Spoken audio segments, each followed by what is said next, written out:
शैलेंद्र वांगू, बड़े गर्मजोशी के साथ प्रधानमंत्री नरेंद्र मोदी का स्वागत और इजरायल ने पूरा फुल स्टेट ऑनर्स इनको अकॉर्ड किया है इन इज वेलकम।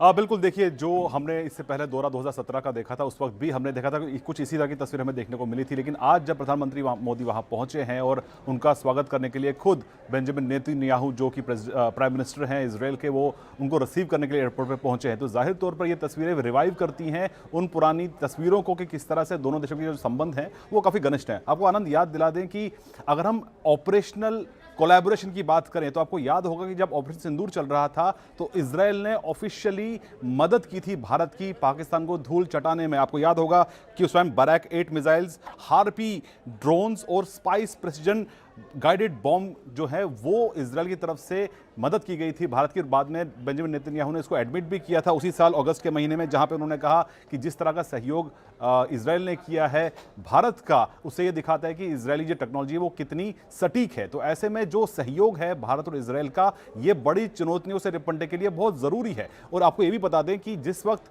प्रधानमंत्री मोदी आज इजराइल में है, तो अगर हम बैकग्राउंड की बात करें तो कल ही जो कॉमन वर्किंग ग्रुप है दोनों देशों का, जो आतंकवाद का एक बड़ा मुद्दा है दोनों देशों के लिए, उस पर जाहिर तौर पर बड़ा फोकस रहने वाला है। क्योंकि कल की जो मीटिंग हुई थी उस पर भी ये निकल के आया था कि दोनों देश जो है वो आतंकवाद के खिलाफ हैं, खासतौर से क्रॉस बॉर्डर टेररिज्म के खिलाफ दोनों देश हैं। और उसी में पहलगाम का भी जिक्र हुआ था, रेड फोर्ट अटैक का भी जिक्र हुआ था। और ऐसे में दोनों देश कैसे सहयोग करेंगे आतंकवाद के खिलाफ, इस पर चर्चा होगी। और वही साथ ही साथ आनंद ये भी आपको बता दें कि कल ही के दिन जो दोनों देशों के बीच में फ्री ट्रेड एग्रीमेंट है उसको लेकर भी चर्चा शुरू हो चुकी है। यानी कि मल्टी फैसेटेड ये रिलेशनशिप है, हर पहलू पे, हर मंजर पे दोनों देश जो हैं वो मिलकर बातचीत करो। अगले आधे घंटे के अंदर पहली मुलाकात होने वाली है प्रधानमंत्री मोदी और पीएम नेतन्याहू की। जी, और शैलेंद्र वांगू बने रहे हमारे साथ, जनरल सिवाच भी हमारे साथ हैं। लेकिन शैलेंद्र, एक एस्पेक्ट है जहां पर सोशल मीडिया का के थ्रू जो रेडिकलाइजेशन हो रहा है, वाइट कॉलर रेडिकलाइजेशन जो हो रहा है, खुले में जो प्रोफेशनल्स हैं, जो रेडिकल्स हैं,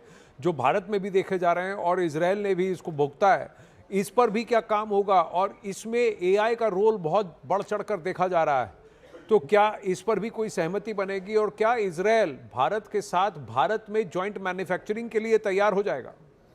देखिए, ये दो अलग पहलू है। हालांकि जैसे आपने कहा कि आतंकवाद एक बड़ा मुद्दा है और रेडिकलाइजेशन जो है वो बड़ा मुद्दा है, तो इसको लेकर जैसे आपने शुरुआत में ये बात का भी जिक्र किया था कि जो प्राइम मिनिस्टर नेतन्याहू है उन्होंने अब से 2 दिन पहले एक बयान दिया था जहां पर उन्होंने एक नया सुझाव दिया हेक्सागन का। ये हेक्सागन जो है ये कुछ ऐसे देश होंगे जो मिलकर रेडिकलाइजेशन को निपटेंगे, जिसमें भारत का एक महत्वपूर्ण रोल रहने वाला है। और इजराइल के प्रधानमंत्री का ये आइडिया है कि किस तरह से जो ये पूरा रीजन है जिसमें वो देश जो जिम्मेदार देश हैं, जो तरक्की चाहते हैं, जो डेवलपमेंट चाहते हैं, विकास चाहते हैं टेक्नोलॉजी के जरिए, वो ऐसे एलिमेंट्स को, ऐसी सोच को, ऐसी कट्टरपंथी सोच को किस तरह से उसको काबू किया जाए, इस पर ऑलरेडी वो इस पर बातचीत माना जा रहा है कि इस दौरे के दौरान होगी। और वहीं दूसरी बात अगर हम बात करें को प्रोडक्शन की, तो ऑलरेडी इजराइल और भारत के बीच में को प्रोडक्शन हो रहा है डिफेंस के सेक्टर में।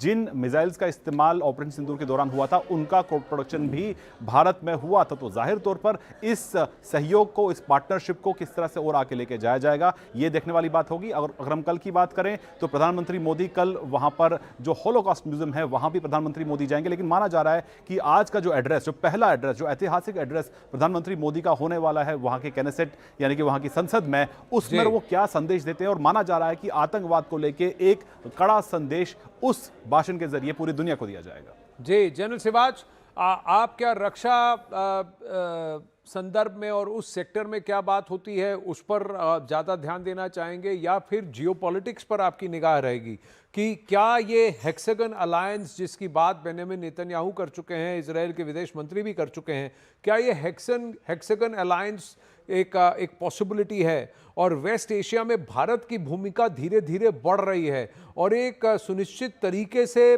स्टेप बाय स्टेप इसको बढ़ाया गया है पिछले 10 सालों में।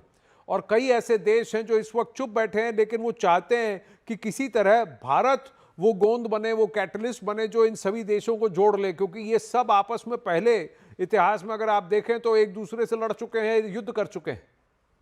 हाँ बिल्कुल, देखो आनंद, आपने बिल्कुल बहुत अच्छा क्वेश्चन पूछा। ये सच्चाई है कि भारत एक ऐसा देश है जिसके रिलेशनशिप पूरे मिडिल ईस्ट के अंदर मुस्लिम कंट्री से भी अच्छे हैं, जिसके अंदर जितने सऊदी है, यूएई, ओमान है, जॉर्डन है, जो कि ज़्यादातर सुन्नी है, और फिर शिया जो ईरान है उससे भी बहुत अच्छे रिलेशन है, फिर इजराइल से भी बहुत अच्छे रिलेशन है। तो ऐसा कोई देश नहीं है वर्ल्ड के अंदर जिसके रिलेशनशिप सभी देशों से अच्छे हो मिडल ईस्ट में।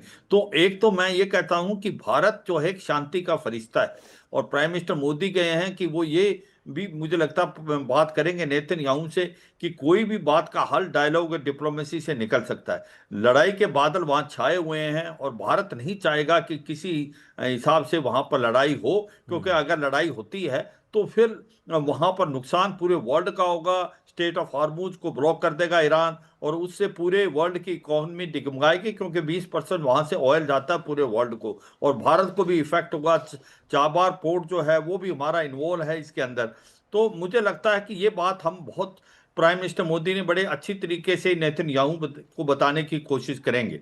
जो आपने हेक्सागन अलायंस के बारे में बात की, वो एक नया पहलू स्टार्ट हुआ है अभी, कि जो इजराइल कह रहा है कि हेक्सागन अलायंस करें, जिसमें भारत, इजराइल, वो साइप्रस और ग्रीस की भी बात करें, कुछ एक अफ्रीकन नेशन, कुछ एक अरब नेशन बना के एक काउंटर इंटेलिजेंस पैदा करें टेररिज्म के अगेंस्ट भी, और बाकी जो रेडिकल एलिमेंट के साथ लगे। ये मुझे लगता है एक पहल है, इसकी अभी तक कंटूर्स बने नहीं हैं। आने वाले समय में इसको समझा जाएगा कि इसके कंटूर्स क्या होंगे, कि भारत क्या रोल प्ले कर सकता है और भारत इसमें शामिल होना चाहिए या नहीं, क्योंकि इसके प्लस और माइनस पॉइंट हैं। अगली बात जो आती जी। है कि जो हम कहते हैं कि भाई इसके अंदर डिफेंस के पॉइंट ऑफ व्यू से ये विजिट किस लिए महत्वपूर्ण है, बहुत महत्वपूर्ण है।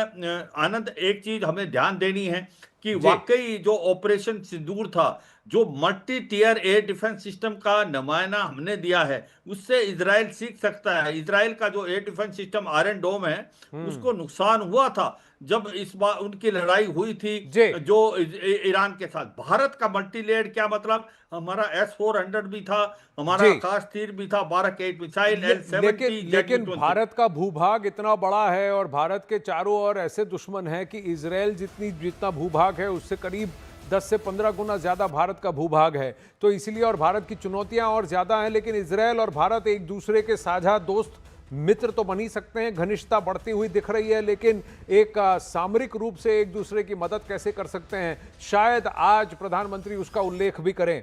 बने रहिए हमारे साथ, मिलते हैं एक ब्रेक के बाद।